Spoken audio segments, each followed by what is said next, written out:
नमस्कार। और चूंकि चीनी को लेकर खबरों का बाजार बहुत गर्म है, जिस तरह से सरकार ने एथेनॉल के ऊपर ये फैसला किया है कि शुगर केन जूस और सिरप से एथेनॉल नहीं बनाया जाएगा, उसको लेकर के लगातार इंडस्ट्री की प्रतिक्रिया आ रही है। और इस वक्त इस पर बातचीत करने के लिए हमारे साथ एक बेहद खास मेहमान जुड़ रहे हैं।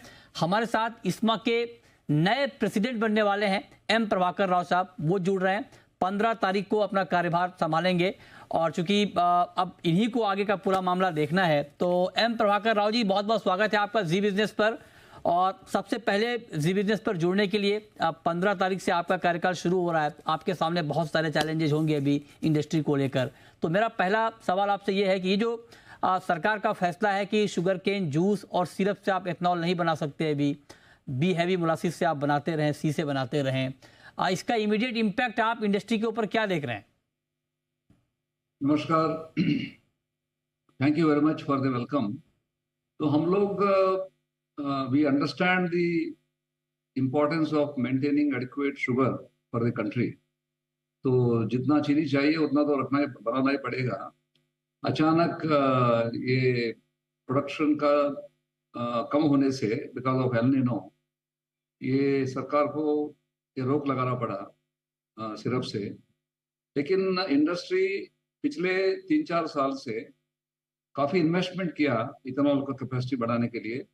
सरकार का जो लक्ष्य था 20% तक ले जाने का, तो उसके हिसाब से हम लोग भी कैपेसिटी ऐड करते गए। तो इसलिए हम लोग भी काफी इसके बारे में कंफ्यूज हैं, आगे क्या होगा कैसा होगा करके। Within the limitations we have given some suggestions to the government.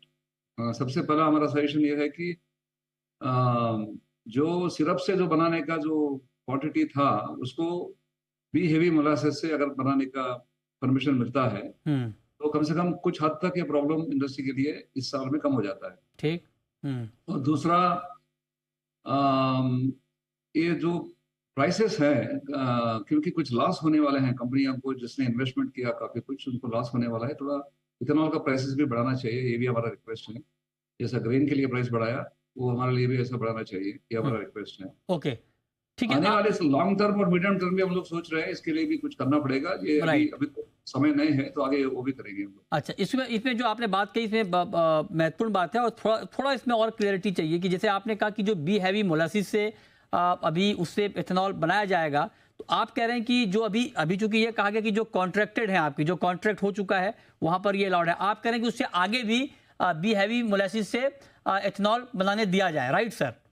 नहीं, आगे की बात हम नहीं कर रहे हैं। हाँ। तो अभी जितना क्वांटिटी सिरप या जूस बेस्ड हम लोग ने ऑफर किया, उतना ही क्वांटिटी बी हेवी से लेने के लिए हम लोग रिक्वेस्ट कर रहे हैं। ठीक है। अच्छा, एथेनॉल का प्राइस आप क्या चाह रहे हैं? आपके हिसाब से कितना प्राइस हो जाना चाहिए एथेनॉल का, ताकि आपका लॉस कम हो या लॉस?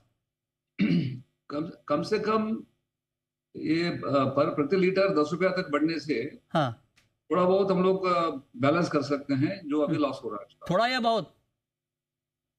ये इससे थोड़ा ही होगा इम्पैक्ट, क्योंकि क्वांटिटी तो रेस्ट्रिक्टेड है। अच्छा, ज्यादा क्वांटिटी हम लोग हम लोग नहीं बना पाएंगे। ओके, ठीक है। कैपेसिटी हमने जो बनाया उसका लगभग अभी लगता है कि 50% से भी कम उसका यूसेज होगा, जो भी कैपेसिटी क्रिएट हुआ उसका।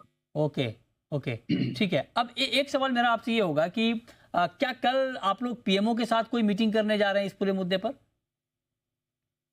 हम लोग एक्सपेक्ट कर रहे हैं एक मीटिंग होगा करके, लेकिन उसका अभी समय कब होगी, किस समय होगी, अभी क्लियर नहीं है, लेकिन शाम तक शायद हमको मालूम पड़ेगा। अच्छा, हमें जानकारी मिली है कि आज पेट्रोलियम सेक्रेटरी के साथ आप लोगों की कोई मीटिंग थी, उसमें कुछ बातचीत हो पाई है इस पूरे मुद्दे को लेकर, एथेनॉल सप्लाई को लेकर? हमारा अध्यक्ष जी अभी मीटिंग किया होगा, हमारे पास उसका कोई अपडेट नहीं है। तो लेकिन मीटिंग होने का शेड्यूल था। अच्छा, ओके, शेड्यूल था, राइट। अब एक सवाल जरा बताइए राव साहब कि चूंकि ये इसलिए किया गया है ताकि चीनी की सप्लाई बढ़ जाए, आपके हिसाब से एथेनॉल शुगर केन जूस और सिरप से अगर एथेनॉल अभी नहीं बनेगा तो कितनी सप्लाई चीनी की बढ़ जाएगी नेट? तो इसका अंदाजा है करीब 2.5 से 3 मिलियन टन बढ़ने का संभावना है, जिसकी वजह से कुछ बफर स्टॉक भी हो जाएगा। चीनी मतलब इस सीजन का जो रिक्वायरमेंट है, इस साल का जो रिक्वायरमेंट है, उसके ऊपर हम लोग कुछ बफर स्टॉक में जाके हम लोग लैंड करेंगे। तो बफर स्टॉक होल्ड करने से कुछ कैश फ्लो का भी प्रॉब्लम आ सकता है, लेकिन ये सब बातें हम लोग आगे में बात करने के लिए हम लोग सोच रहे हैं, क्योंकि पहले तो ये इमीडिएट जो एक्शन हुआ इससे हमको निकलना है। इसके बाद ये अगर बफर स्टॉक बनेगा तो कैसा इसको स्टॉक किया जाए, कैसा हम किसान के लिए पेमेंट का इंतजाम करना पड़ेगा, वो सब हमको सोचना है। ओके। हम 15-20 दिन के बाद हम्म। पूरा डाटा लेकर के हम गवर्नमेंट के साथ बैठेंगे। अच्छा, एक सवाल मैं आपसे ये पूछना चाहता हूं कि आप कह रहे हैं कि 15-20 दिन के बाद फिर आप बैठेंगे सरकार के साथ। ये जो आपने कहा कि 2.5 से 3 मिलियन टन, मतलब 25 से 30 लाख टन ज्यादा चीनी मार्केट में आ जाएगी, उत्पादन होगा चीनी का। तो इससे क्या चीनी की कीमतों पर कोई इंपैक्ट आप देख रहे हैं? क्या चीनी का प्राइस कुछ और कम हो जाएगा?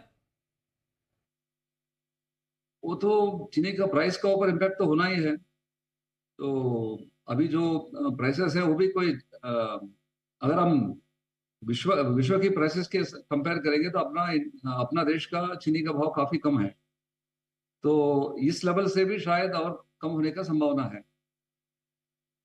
ठीक है। अब एक बात जरा सर आप बताएं कि अगर मान लीजिए चीनी का प्राइस 1 रुपए या 2 रुपए प्रति किलो घटता है, कम होता है, तो इससे कितना बर्डन बढ़ जाएगा चीनी मिलों का? तो हमको कैलकुलेट करना पड़ेगा, मैं अचानक बोल नहीं पाऊंगा। अच्छा, ठीक है। It will be quite substantial. इसका असर हाँ। एक तरफ इथेनॉल का प्लांट बंद करने से जो इंटरेस्ट का बर्डन जो बढ़ता है फैक्ट्री के ऊपर, उसके साथ साथ अगर चीनी का भाव भी घट गया तो हमारा अभी जो ये सब जो कार्यक्रम हुआ था, ये तो किसान को हम चीनी के साथ साथ ऊर्जादाता बनाने का जो मकसद था प्रधानमंत्री जी का और गवर्नमेंट का, उस हिसाब से ये सब कार्यक्रम आगे बढ़ रहे थे। और किसान का पेमेंट भी टाइमली किया जाए, उसके लिए भी ये सब इंतजाम, पॉलिसी चेंजेस गवर्नमेंट ने किया था। ये बताइए, क्योंकि ये कहा जाता है, ये हाँ, ये इंडस्ट्री की तरफ से ये कहा जा रहा है कि एथेनॉल के लिए जब आप जूस बेचते हैं तो आपको तुरंत पैसे मिल जाते हैं ओएमसीज की तरफ से, ऑयल मार्केटिंग कंपनियों से, और जब उसके बदले आप चीनी बेचेंगे तो इसमें थोड़ा, चूंकि रिलीज मैकेनिज्म है, तो हर महीने के हिसाब से आपको इंस्टॉलमेंट में पैसे मिलते हैं। तो इससे क्या किसानों के भुगतान पर कोई इंपैक्ट आएगा, गन्ना किसानों के भुगतान पर? जरूर आएगा। किसान का पेमेंट अभी जो हम लोग 15 दिन के अंदर जो कर पा रहे थे पिछले 2 साल से, बहुत अच्छा हो गया सिस्टम। उसका ऊपर कुछ ना कुछ असर पड़ेगा और पेमेंट कुछ लेट हो सकता है किसान के लिए। ओके, तो मतलब बेसिकली आप जो 3 मिलियन टन अगर बफर बन जाता है तो वो जो भी रिलीज कोटा होगा वो कोटा उसके लिए नहीं मिलेगा। तो इसलिए ये प्रॉब्लम जरूर आएगा 1-2 महीने के बाद। अच्छा, ठीक है। तो आप देखिए, मतलब आप उस वक्त में इस्मा के प्रेसिडेंट बनने जा रहे हैं जब मुझे लगता है कि शुगर इंडस्ट्री के लिए सबसे बड़ा चैलेंज जिस वक्त में आया है, उस वक्त में आपको ये कमान मिली है। तो हमारी शुभकामनाएं आपके साथ है कि आप इसको ठीक तरीके से टैकल कर पाएं। सबसे पहले आपने जी बिजनेस को वक्त दिया, 15 तारीख से आपका कार्यकाल शुरू हो रहा है और उससे पहले आप जुड़े हमारे साथ, इसके लिए बहुत बहुत धन्यवाद एम प्रभाकर राव साहब, जी बिजनेस को सबसे पहले वक्त देने के लिए। तो इस वक्त इंडस्ट्री की 2 बड़ी डिमांड जो भी आप सुन रहे थे इस्मा के प्रभाकर राव साहब को, वो कह रहे हैं कि एक तो इथेनॉल का प्राइस बढ़ा दिया जाए और दूसरा जो बी हैवी मोलासिस से इथेनॉल का उत्पादन होगा उसको बढ़ाया जाए, उसको ठीक किया जाए, ताकि जो इंडस्ट्री का नुकसान है वो कम हो जाए। बहुत